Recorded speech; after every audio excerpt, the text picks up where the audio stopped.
Ассалаумағалейкум достар, мен сіздерге қазір телефон арқылы Canva приложениесі арқылы шапка жасап, оны YouTube каналымызға қойып көрсетемін. Барлығын телефонмен жасап көрсетемін. Қалай қоямыз, ана жақтан творческая студияға қалай кіреміз деген соның бәрін қазір көрсетемін. Давайте Canvaға кірейік. Приложениені скачать ете алсаңыздар жақсы болады. Бұны сайт арқылы кірсеңіз де болады.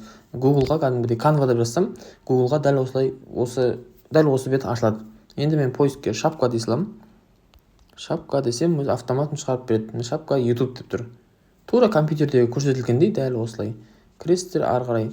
Кез келген қайсысы бесплатный, мынау тұр, бірінші тұр, екінші тұр. Мына про дегендер ол платный деген сөз. Олар ақша ішіне кіретін болсаңыздар, айына 2,5 ба, 1,5 ба сондай.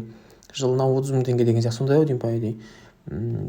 Сатып аламын десеңіздер, сатып алсаңыздар да болады, сатып алмасаңыздар осылай бесплатный түрлері де көп. Мысалы, мынау да тұр, мінекей әдемі болып шығып тұр. Егер осы шапканың орнына өзіңіздің суретіңізді қойсаңыз болады. Басқа жақтан жазуларды фонды ауыстыра берсеңіз болады. Неке астыңғы жағында плюс деген тұр. Плюсті бассаңыздар, бәрі шығып тұр. Текст, элемент, загрузка бәрі. Мен загрузить деген басып, суреттер бар екен, мен уже автоматын скачать етілген екен. Немесе загрузить файл дегенді басам да, өзімнің галереямның ішіндегі бір суретті скачать етіп алсам болады. Мен енді мына суретті ала салайын. Мына суретті бүйтіп көтеріп, ананың орнына қойсам қойыламын екен. Мінекей қойылды. Енді мен мынаған жазылам. Текстің орнына өзімнің текстімді жазсам болады. Мысалы, Асылжан. Мынаған қалмен. Мінекей уже дайын тұр. Задний фондағы цветтерді өзгерте беруге болады. Мінекей бүйтіп ауыстырсаңыз, артындағы фондағы цветтер ауыса береді. Қайттан назад деген мына бір жоғары жақта кнопка бар. Назад деген бастаңыз, дәл сол бет ауысады. Суреттің жазудың ар бетіндегі шрифттерді цветін өзгерте беруге болады. Мен көк емес, бұны қара қылатын болсаңыз, ана көрдіңіз бе, артындағы задний фондағы сурет несі фоны қара болып кетті. Бүйтсеңіз ашық болып кете береді. Если что осы шаблон ұнайтын болса, жоғары жақта скачать деген тұр. Мінекей сохранитьті басасыздар да, осылай сақтап аласыздар. Мінекей уже бізде сақталып жатыр. Қазір дәл осыны телефонмен қойып көрсетейін сіздерге. Творческая студияға кіріп, немесе приложениемен де қоюға болады. Мінекей жүктелді. Галереяны көрейін. Мен галереяда тұр ма екен? Галереяда мінекей тұр екен. Енді мен YouTubeға кіріп былай қойсам да болады. Мысалы, YouTube'да қандай канал бар екен ашты. Мен көре салайын.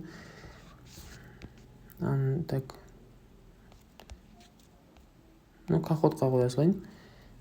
Мысалы, осылай каналдың үстін басып, мына ручканы басып, ар бетіндегі екінші шапкада менде басқа сурет тұр. Мен ұстаймын да, кәдімгі устройство деп басып, дәл осылай шапканы осылай қойсам да болады, телефонмен қойсам да болады. И телефонмен сразу қойылып кетті. Мінекей телефонмен де көрсетіліп тұр. Мына жерде псевдонимді де өзгерте беремін, сайттарды да өзгерте беремін. Болды, менде уже шапка өзгерді.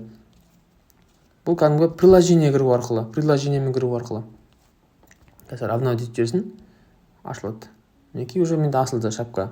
Немесе ПК версиямен кірем дейтін болсаңыздар, ПК версиямен де қойсаңыздар болады. Мысалы, мен кәдімгі неге жазам поискке YouTube деймін, ПК версиямен кіруді де көрсете салайын. YouTube'да кіргеннен кейін, мінекей менде қазір мобильный версиямен тұр. Астыңғы жағында 3 точканы бассам, мінекей жазылып тұр. Версия для ПК деп бассам, тура компьютер сияқты болып көреді. Мінекей менде компьютер сияқты болып тұр. Енді сәл жақындатып көрейік. YouTube'тың үстін басамыз. Тура компьютердегідей қалай керу керек. Если что, мынаның үстін басам да, творческая студиясына кіріп, Арсен Мереке деген каналға кірем да, осы жерден, настройкасына кіріп, брендинг деп, ары қарай мен изменить деп өзімнің суретімді қойып кетемін берсем болады. Шапканың орнына өзім изменить деп өзімнің галереядағы суретімді қоя беремін. Неге изменить деген шығып тұр, удалить деген шығып тұр, осылай жасап кете берсем болады. Бұл ПК версиямен. Қалай істесеңіздер де ыңғайлы, телефонмен істей салған мүлдем ыңғайлы шығар. Немесе компьютермен болатын болса, компьютермен де дәл осылай Canva деп жазып, сайтқа кіріп, дәл осылай сақтап қойсаңыздар болады. Просто бұл жердегі бір жақсы жері шапканың размері автоматын жасалып береді. Шаблонда бұл өткені. Бұны сіз телефонда өзіңіздің қанша размерді бүйтіп есептеп отырып салатын болсаңыз, ол шықпай қалуы мүмкін ана жақта. Сол үшін мына жерде өзі размерін істеп беріп тұр. Қақ ортасына әдемі қойып, сол үшін осы шаблон арқылы, Canva арқылы жасаңыздар. Мінекей осы Canva мен шапка жасау.